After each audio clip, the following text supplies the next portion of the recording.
Hello, my name is Brian Parsons, the author of Really Useful Crystals Volume 1 and Energy Astrology Volume 1. And today I would like to do a video review of Nicholas Pearson's new book, Crystal Basics, The Energetic Healing and Spiritual Power of 200 Gemstones. Ta-da! Okay, so the first thing I'd like to say about this book is that it's a weighty tome. It's got a weight to it. It's, you know, without opening it, you know that a lot of love and work and information has been poured into this book.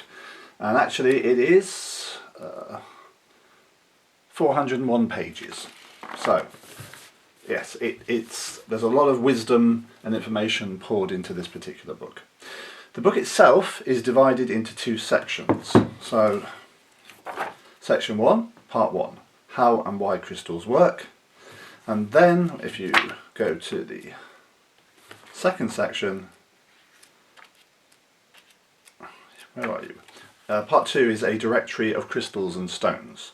So Part 2 is really very similar to a crystal Bible, where he's listing 200 gemstones for healing.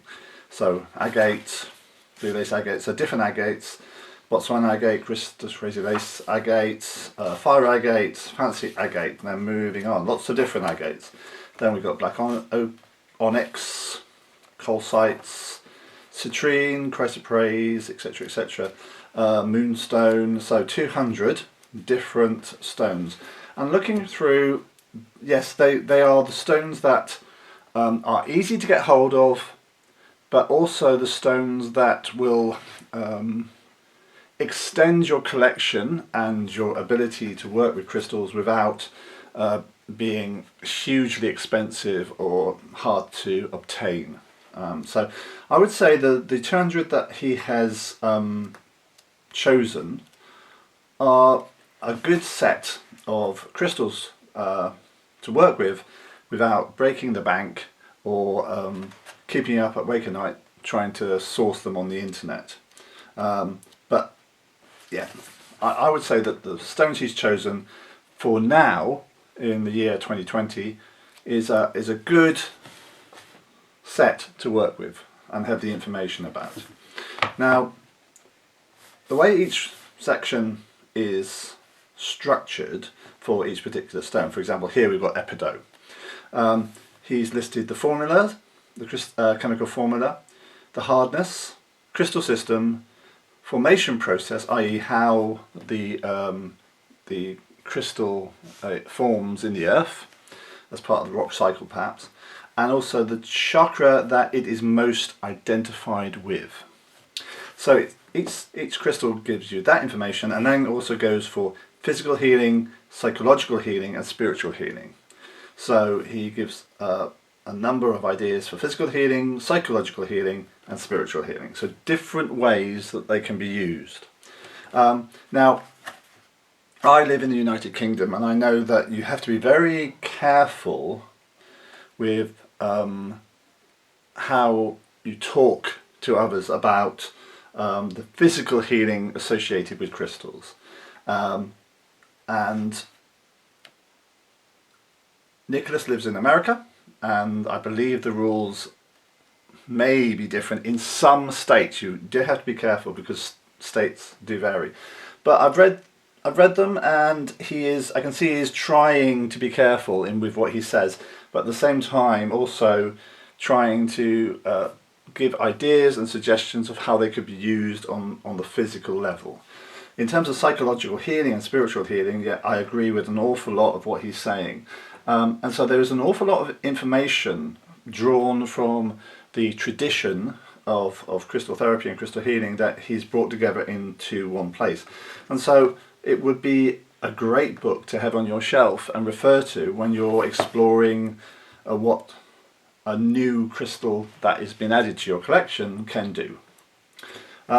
So the photos themselves I also like. Okay, he's given a photo for each particular crystal, but they're not what I call museum quality photos. They are photos of crystals that you are very likely to find in your crystal shop, your New Age shop, in a Mind Body Spirit fair, and ordering online. So they are photos of your average specimen, as opposed to some books which give you photographs of museum quality specimens which look stunning, but you'll never get, and even if you could get, would cost you a fortune. So the photos that he's using in the book are realistic examples of the photos that we all work with. So I really rate this section. It's a good, well-balanced section. But like I said, it comes in two sections. So part one is how and why crystals work. So we've got to remember that Nicholas also comes, as well as from a metaphysical background, he also has a very strong scientific and geological background, and that is reflected in part one. So exploring crystal energy, we have a chapter on that, and it goes into the science behind crystals, which is always useful to know. Even if you don't actually bring it into your healing work, having a grounding in the science behind crystals is good. Then he moves on to crystals and the human body, so how the two interact, and how we need crystalline structures in our own body to function. Then he goes more into decoding crystals in terms of how they're created in the earth. So we call this the rock cycle, and the different crystals. So metamorphic, sedimentary and igneous, the three different ways that they're created. He goes into the 7 crystal systems, which is something that's dear to my heart. One thing I would say, the way I approach it and the way that Nicholas approaches it's different, but then again, it's possible to approach these things in lots of different ways. So he's got lots of interesting ideas in the crystal section, and he gives a very clear explanation with diagrams of what is the difference of the system between the systems. So we go into the different systems, mineral composition, and what I'd also like in this section is that he's actually taken it down to the elemental level, and giving you some understanding of something like hydrogen or carbon or chlorine or chromium, magnesium. So the crystals that we use are made up of these different elements. So he's taking it also down to I wouldn't say the molecular level, well, yeah, I suppose the molecular level, in terms of what the elements are also doing, yeah? And that sort of like deepens our understanding of the crystal itself. Then, Mohs scale of hardness, colour, so it gives a good understanding of what the different colours are doing. So in the first part of the book, so far, we're actually bringing together formation, the elemental structure, the colour, the hardness. So you get a deep understanding of what crystals are made up of, if there is such a word. And then he starts moving into the consciousness of stones. And like here, for example, putting it all together, he's bringing all this information together. Because a lot of crystal law is actually the weaving of vibrations from different areas, the weaving of the colour vibration with the hardness, with the structure, and weaving it all together.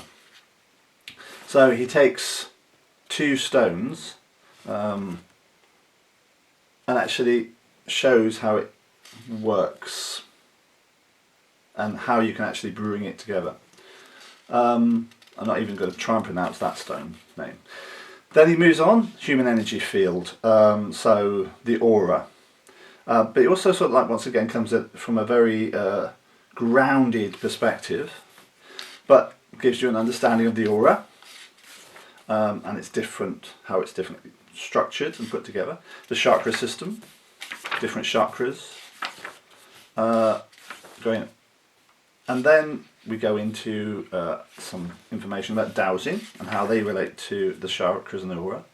Then a nice chapter on building a collection. So people starting out often ask, how do you go about building your collection, and what do you look for, and what do you start with. So he's actually included a chapter on how you go about, what you're looking for, and what's important. So, for example, crystal shapes, what do they mean? The quality of crystals, which is something that as people who are starting out often ask, do they have to get the most expensive crystal? So he's addressing, in this book he's actually, because it comes back to crystal basics, he's addressing a lot of the questions that people have when they're starting out. And there are also questions which occur when you've been doing crystals for quite some time. That's one of the things I find with crystals, is that often you have to relearn the basics. Even if you've been doing it for 30 years, just like you have to go back to basics. It's like you're continually revisiting the foundation. Buyer beware. That's another one, in terms of, he's given a section on how different crystals are altered, dyed, stabilised, artificial, synthetic, etc., etc. That's a very useful section. You don't often get that in crystal books. So building the healing toolbox, how you put it together, what you're looking for. Storing your crystals, which is important. So building a collection, what you would need to know if you're building your collection. Then foundational practices, which is sort of working with your crystals. So cleansing the crystals, different methods, And one of the things I've noticed is that different parts of the world favour particular working with crystals in certain ways, and also cleansing crystals in certain ways. So what he's doing is he's standing back and giving you a bit of an overview in terms of, there are different traditions, and some traditions do this and some traditions do that. So this is a nice book because it's not actually allied to any particular world tradition. It's sort of like trying to encompass them all and give you an overview. Okay. So, for example, cleansing with sound, with a Tibetan bowl, vocal cleansing, smoke. So he's sort of like standing back and going, okay, these are the different methods and pros and cons, and gives you a good understanding of what's out there. Dedicating, getting to know your crystals. So there's the attunement process. He's got sections on programming crystals, activating crystals for highest potential, and then crystal meditation. So how can you interact with your crystals, and grounding and centering, crystal visualizations, gazing, advanced meditations, crystal breathing, journeying with your crystal, and then crystal elixirs, which some people call gem essences. So he's got a section on that, along with the whole, you've got to be careful, because some crystals are poisonous if they come into direct contact with the physical body, if you take them in. So they need to be made with the indirect method. And so he goes into crystal cautions. So there's a direct method where the stone is actually in the water, and like I said, there's the indirect method, and where the stone doesn't come into contact with the water. So he's standing back and giving you the overview and giving you very specific and safe information for how you want to do it. And using crystal elixirs, how you would do them, how you would make them, and how you would use them. So he's and also what's nice is he's actually giving you certain combinations for certain issues. So protection elixir, physical regeneration essence. So this is nice because actually this tracks back to very early days of crystal healing, a book called, or two books actually, Volume 1 and Volume 2 by Guru Das, who was very influential, and actually this it sort of resonates with me because it's sort of like taking us back to an earlier time, but also a time when a lot of very useful information was coming through. Crystal grids, sometimes also called crystal grids. They are called crystal grids. So there you go. Examples, how you go about building them. Like I said, there are some people who are very into crystal grids. There are some people who are not so into them because they don't really understand, or sort of the processes involved. So what he's sort of like doing is here he's giving a really good chapter on crystal grids. I actually learned quite a bit from this chapter. So the meaning of different forms, using intuition, and he also gives you some templates that you want to play with. So yeah, because a lot of this is just playing, right? Then he moves on to crystal layouts, which is, for example, Seal of Solomon. So he talks about different layouts that you can use for chakra balancing. Carnelian net. So this is a Sue and Simon Lilly one, who took it from their student Nick Edgell. Nick Edgell actually discovered it, but this is carnelian net. So that's another nice thing about Nicholas. He brings different the work of different people together and highlights it and also honours it, really. Restful sleep, that one there. So there's lots of releasing pain, protection, forgiveness. So there's a lot of very practical layouts here that you could use that, from what I can see, aren't going to break the bank in terms of the expense of the stones that you are being required to get. Then spiritual hygiene and protection, which then takes it into psychic protection. Oh, and that's Nicholas himself. There we are, Nicholas with us holding a crystal.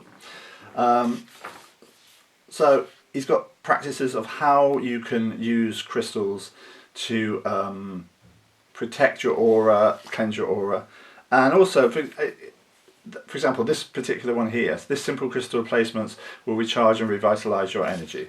So, and it only uses 2 clear quartz points. So some of these things are very, very simple but very effective. And this is a picture of Nicholas staring out a crystal. I like this crystal. Okay, let's see. There, see. That's Nicholas, and he's staring at a crystal. He's sort of like, I just think that is a great photo. Sort of like, this is sort of like the Robert De Niro of crystal therapy. Don't you mess with me, mate. I'll get into trouble for that, but anyway. Combing the aura, cord cutting. So different ways that you can use your crystals to protect your energy, and also those of your friends and family. And then we'd take it through to part 2. So yes, there we go. This is Crystal Basics. There's a wire coming in. That's the photo. Sorry about that. I really rate this book. It's got a lot of very, very useful information, but also information which is very relevant for who we are now and the places that the world is going to. So I think that having this information on your bookshelves will allow you to use your crystals to work with your own energy, and with your friends and family if they are open to crystal healing, to help them stabilize and ground themselves and work with the issues that they have got going on in their life. I think it's a really good book. It's a book for now. I think it's going to be a book for the next 10 to 20 years, and I highly, highly recommend it. Okay, that was me, Brian Parsons. I intend to do a couple of other book reviews, but starting now, Crystal Basics by Nicholas Pearson, The Energetic Healing and Spiritual Power of 200 Gemstones, available from, where are we? Destiny Books, and just to be absolutely sure, yeah, Destiny Books. You can get it on Amazon or via www.destinybooks.com. Okay, thank you very much for watching, and have a good day.